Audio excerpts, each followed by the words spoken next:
सीताराम सीताराम सीताराम। दोस्तों, हमेशा की तरह आज भी उपस्थित हूँ आपकी सेवा में, आपके लिए कुछ नई और आवश्यक जानकारियाँ लेकर।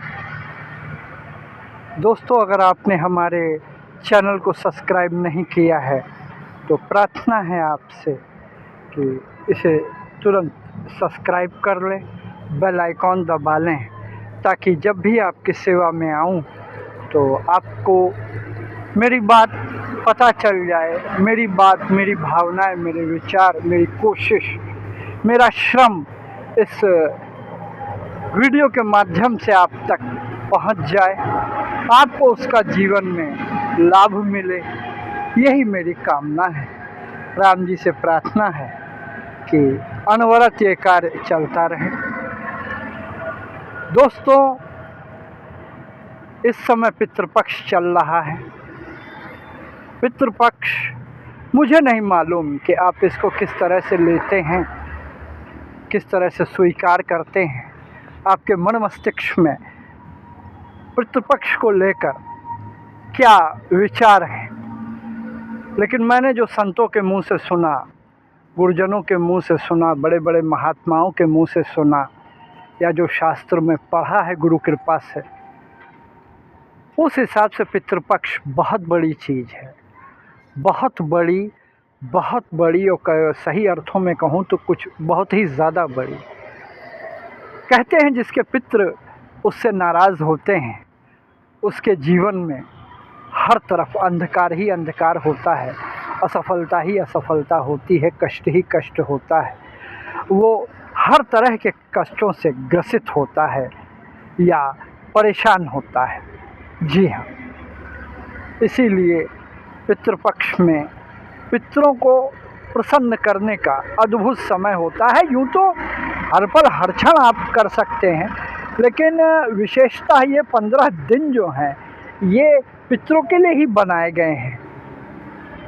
ठीक है, इस वजह से आप इन दिनों में छोटा सा श्रम करके, थोड़ा सा कर्म करके उनका स्नेह प्राप्त कर सकते हैं।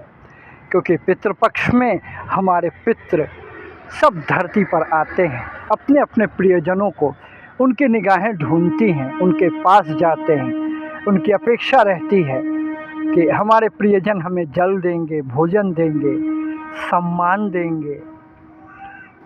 लेकिन जब उन्हें ये चीज़ें नहीं प्राप्त होती हैं तो स्वाभाविक है कि वो रुष्ट होते हैं, दुखी होते हैं। पितरों को प्रसन्न करने के बहुत से उपाय हैं, लेकिन बहुत ज़्यादा परेशान होने की ज़रूरत नहीं है। क्योंकि आज का जो माहौल है, जो दिनचर्या है, जो लोगों की मन स्थिति है या जो जीवन शैली है, कुछ भी कह लें, उसमें बहुत ज़्यादा कुछ कर पाना लगभग असंभव ही है। तो इसलिए मैं छोटे छोटे आपको उपाय बताने का प्रयास कर रहा हूँ। उनको करके भी आप वही फल, वही उत्कृष्टता, वही आनंद प्राप्त कर सकते हैं जो बड़े बड़े उपायों से किया जाता है। सबसे पहले तो दोस्तों, अपने पितरों को जल जरूर अर्पित करना चाहिए,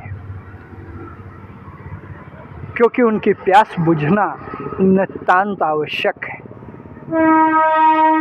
ये एक वो नेसेसरी नीड है जिसके आगे सबको नतमस्तक होना पड़ता है। पितरों को जल देने का मैं यहाँ पे देख रहा हूँ समाज में बहुत ज़्यादा भ्रांतियाँ हैं। लोग ऐसे ऐसे बेवकूफ़ी के काम करते हैं कि देखकर आत्मा रो देती है। पितरों को जल अर्पित करने का जो सही समय होता है उसको कहते हैं कौतुक बेला। ये दिन में एक बार आता है, सुबह 11:30 से 12:30। यही समय पितरों को जल अर्पित करने के लिए सर्वोत्तम होता है। सारे पितृ बेचैन होते हैं, तो इसलिए यदि संभव हो तो इसी समय अपने पितरों को जल दें। एक तांबे के लोटे में थोड़ा सा तिल डाल लें, थोड़ी सी कुशा उसमें रख लें जल में, और दक्षिण के तरफ अपना मुख करके अपने पितरों को जल अर्पित करें। पितरों को जल अर्पित करते समय बहुत से लोग ये जानना चाहते हैं, उनकी जिज्ञासा होती कि हम क्या बोलें।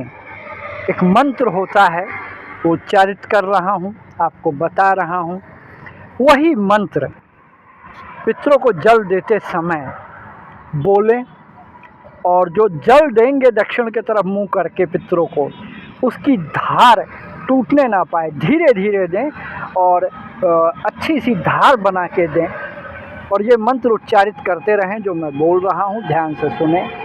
ओम सर्वपितृभ्यो देवेभ्यो नमः, ओम सर्वपितृभ्यो देवेभ्यो नमः, ओम सर्वपितृभ्यो देवेभ्यो नमः। जी हाँ, इससे दोस्तों क्या होगा कि आपके समस्त पितरों को ये जल अर्पित हो जाएगा। आप विश्वास करें मेरी बात का, वो सहर्ष स्वीकार करेंगे और आपको अकाट्य आशीर्वाद देंगे। आपके जीवन में हर तरह की खुशहाली का संचार करेंगे।